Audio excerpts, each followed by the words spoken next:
So now I'm going to tighten the rest of these just to make sure they're all snug. As you can see, that one's loose.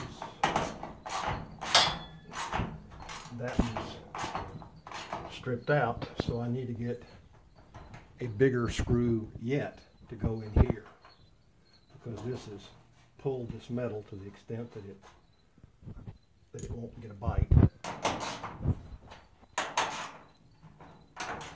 Fortunately, those are all tight. A little bit loose. You have to be careful with sheet metal screws going into real thin sheet metal, because if you tighten them too tight, you will strip the back piece of metal. So as a friend of mine that I worked with for many years used to say, tighten it to about a half a turn before it breaks. We're going to repeat this process through all of these connections.